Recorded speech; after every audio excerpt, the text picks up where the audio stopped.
হে মুসলিম তরুণী, আল্লাহি আমি তোমাদের ভালোবাসি।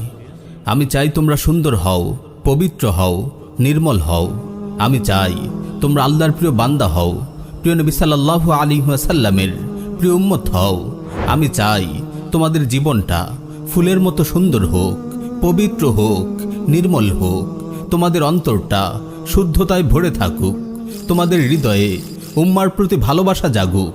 তোমাদের হৃদয়ে জ্বলে উঠুক সেই ঈমান, সেই জজবা, যেই জজবা ছিল বদরের কিশোর সাহাবী মুআজ ও মুআউযের হৃদয়ে, যারা উম্মার হেফাজতের জন্য বুক টানটান করে দাঁড়িয়ে গিয়েছিল, উম্মতের ফিরআউন আবু জাহলকে জাহান্নামে পাঠিয়েছিল। তোমরা যখন ভুল পথে পা বাড়াও, আল্লাহর নাফরমানিতে লিপ্ত হও, তখন মনটা দুঃখে ভরে ওঠে, হৃদয়ে খুবই কষ্ট পাই। শুনেছি তোমাদের অনেকেই নিজেদের উপর এক মারাত্মক জুলুম শুরু করেছ। এটি এমন এক জুলুম, এমন এক নিকৃষ্ট জুলুম, যা কল্পনা করতেও আমার বুক শিউরে উঠছে। আমার প্রিয় ভাই, আমার প্রিয় বোন, আমি তোমাকে জিজ্ঞেস করতে চাই, তুমি কি নিজের সৌন্দর্য, পবিত্রতা ও নির্মলতাকে নিয়ে ছিনিমিনি খেলায় মেতে উঠেছ? তুমি কি তোমার ফুলের মতো কোমল হৃদয়কে পদদলিত করছো? তুমি কি তোমার অন্তরে দুর্গন্ধময় ময়লা আবর্জনা ঢালছো?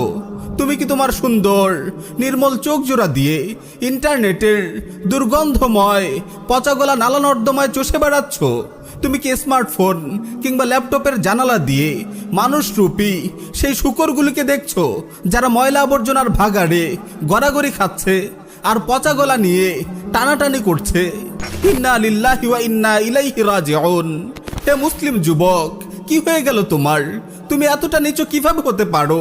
তুমি কি শুদ্ধতার নবী, পবিত্রতার নবী, নির্মলতার নবী, সৌন্দর্যের নবী, রুচিশীলতার নবী মুহাম্মাদুর রাসূলুল্লাহ সাল্লাল্লাহু আলাইহি ওয়াসাল্লামের উম্মত নও?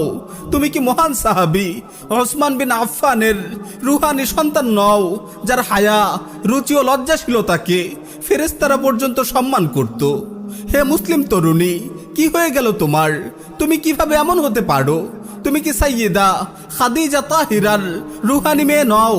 তুমি কি উম্মুল মুমিনিন আয়েশা সিদ্দিকার রুহানি সন্তান নও? তুমি কি সাইয়্যিদা ফাতেমাতুজ জাহরার রুহানি মেয়ে নও? এমন পবিত্র নির্মল মায়ের মেয়েরা কিভাবে এতটা বেহায়া ও নির্লজ্জ হতে পারে? কিভাবে মানুষরূপী শূকরদের দুর্গন্ধময় নোংরা জগতে উকি দিতে পারে? ছি, ইন্টারনেটের এই নালা নর্দমাগুলোতে যেতে কি তোমাদের রুচিতে বাঁধে না? পচা দুর্গন্ধে কি তোমার দম বন্ধ হয়ে আসে না? তুমি কি তোমার হৃদয়ের সব সৌন্দর্য, নির্মলতা ও পবিত্রতাকে ঝেঁটিয়ে বিদায় করতে চাও? তুমি কি তোমার গোলাপের মতো সুন্দর সুবাসিত হৃদয়টিকে একপাল নোংরা শূকরের পায়ের নিচে পিষ্ট করতে চাও? কে হতে চায় মলমূত্রের গর্তে হাবুডুবু খাওয়া এসব মানুষরূপী জানোয়ারের মতো, যারা নিজেদের মানুষত্বকে নিয়ে উপহাস করে, যারা মানুষের ঘরে জন্ম নিয়েও পশুর জীবন বেছে নেয়? আমি বলবো বালহুম আদাল, এরা জানোয়ারের চেয়েও নিকৃষ্ট। আমার ভাই ও বোন, তুমি কি মানসিক বিকারগ্রস্ত হয়ে পড়েছো?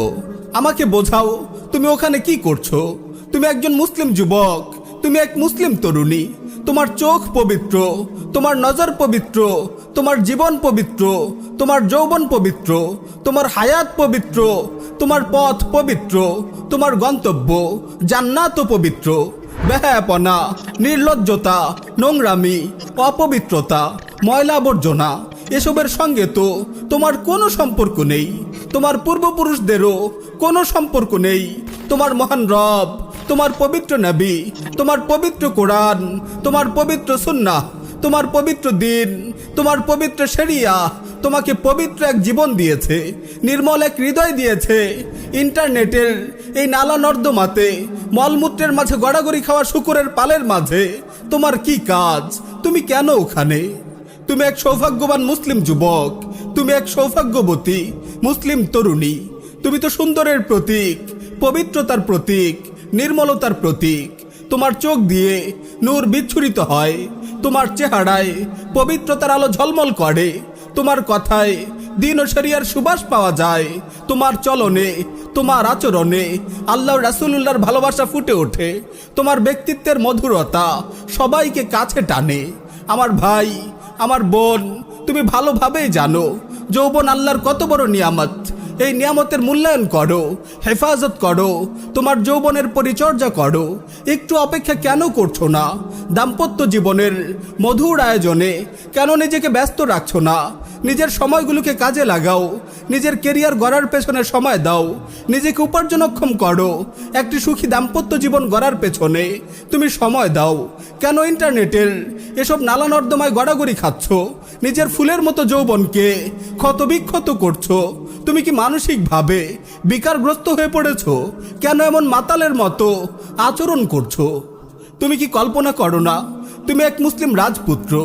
একদিন তুমি রাজা হবে, তোমার ঘর আলো করে আসবে এক রাজকন্যা, সে হবে তোমার রানী।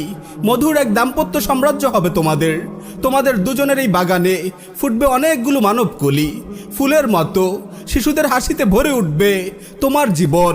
কিন্তু তুমি যদি ইন্টারনেটের এই অশ্লীল জগতে সময় কাটাও, তাহলে তোমার যৌবনকে তুমি নিজ হাতেই ধ্বংস করবে, নিজ হাতেই তুমি বরবাদ করবে তোমার দাম্পত্য জীবনের মধুর আয়োজনকে।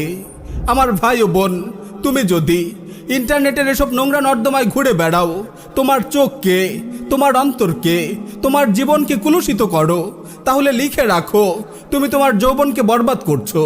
তোমার দাম্পত্য জীবনের মধুর স্বপ্নকে তুমি জ্বালিয়ে পুড়িয়ে ছারখার করছো।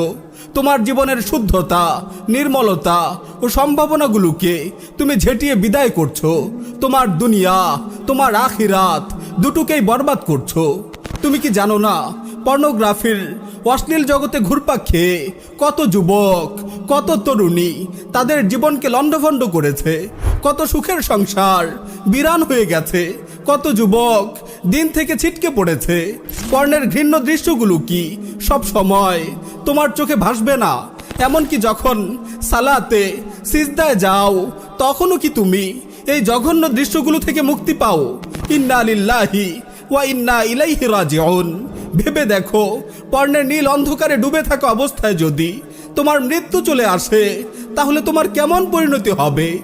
আমার ভাই ও বোন, তুমি মানসিক বিকারগ্রস্ত হয়ে গেছো, নইলে তুমি ইন্টারনেটের এসব নালা নর্দমায় পড়ে থাকতে না।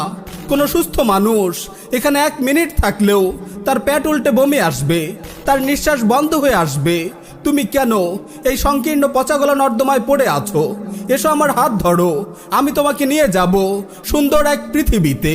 তুমি আমার সাথে এসো, দেখো আল্লাহ তোমার জন্য কি সুন্দর পৃথিবী বানিয়েছেন। কেন তুমি আটকে আছো স্মার্টফোন আর ল্যাপটপের চারকোনা ওই ছোট্ট স্ক্রিনে? বাইরের পৃথিবী অনেক বড়, অনেক সুন্দর, অনেক নির্মল।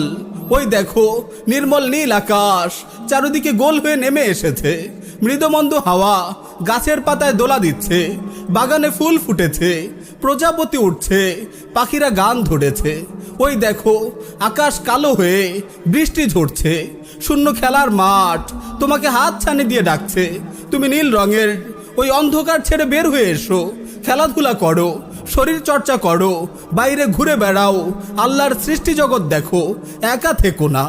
আমার ভাই, তুমি যদি এই জীবন ও যৌবন বিধ্বংসী আসক্তি কাটাতে চাও, তাহলে নিজেকে স্মার্টফোন ও ল্যাপটপ থেকে নিরাপদ দূরত্বে সরিয়ে নাও। অন্তত 3 মাসের জন্য তুমি স্মার্টফোন ও ল্যাপটপকে বিদায় জানাও। এটি একটি অব্যর্থ চিকিৎসা। ইনশাআল্লাহ তুমি সুস্থ হয়ে উঠবে। যদি তোমার পড়াশোনা বা কাজের জন্য স্মার্টফোন ও ল্যাপটপ ব্যবহার করা জরুরি হয়, তাহলে দুটো কাজ করো। তোমার মেমোরি কিংবা হার্ড ড্রাইভ থেকে পর্নের নোংরা আবর্জনাগুলো ডিলিট করে দাও, আর ইন্টারনেট ইউজ করাও বন্ধ করে দাও। যদি পড়াশোনা ও কাজের প্রয়োজনে ইন্টারনেট ইউজও করতে হয়, তাহলে তাকে একটি লিমিটে নিয়ে এসো। প্রিয় ভাই ও বোন, সাবধান, তুমি এই নীল অন্ধকারে 1 মুহূর্ত থেকো না। তাওবা করো, অনুতপ্ত হও, অনুশোচনার অশ্রুতে নিজেকে ধুয়ে মুছে সাফ করে ফেলো। একজন মুসলিম যুবক, একজন মুসলিম তরুণী এমন অপবিত্র জীবন যাপন করতে পারে না। আল্লাহর অমূল্য নিয়ামত চোখ দুটোকে এমন নিকৃষ্ট ব্যবহার করতে পারে না। নিজেকে প্রশ্ন করো, এই চোখ দুটো নিয়ে তুমি কোন মুখে হাউজে কাউসারের পাড়ে রাসূলুল্লাহ সাল্লাল্লাহু আলাইহি ওয়াসাল্লামের কাছে দাঁড়াবে? এই চোখ দুটো নিয়ে তুমি কিভাবে হাসরের ময়দানে আল্লাহর সামনে দাঁড়াবে? তুমি না জান্নাতে গিয়ে তোমার মহান রবকে দেখতে চাও, তার দিদার পেয়ে ধন্য হতে চাও? এই চোখ দিয়ে তুমি রাব্বুল আলামিনকে দেখবে। ইন্না লিল্লাহি ওয়া ইন্না ইলাইহি রাজিউন।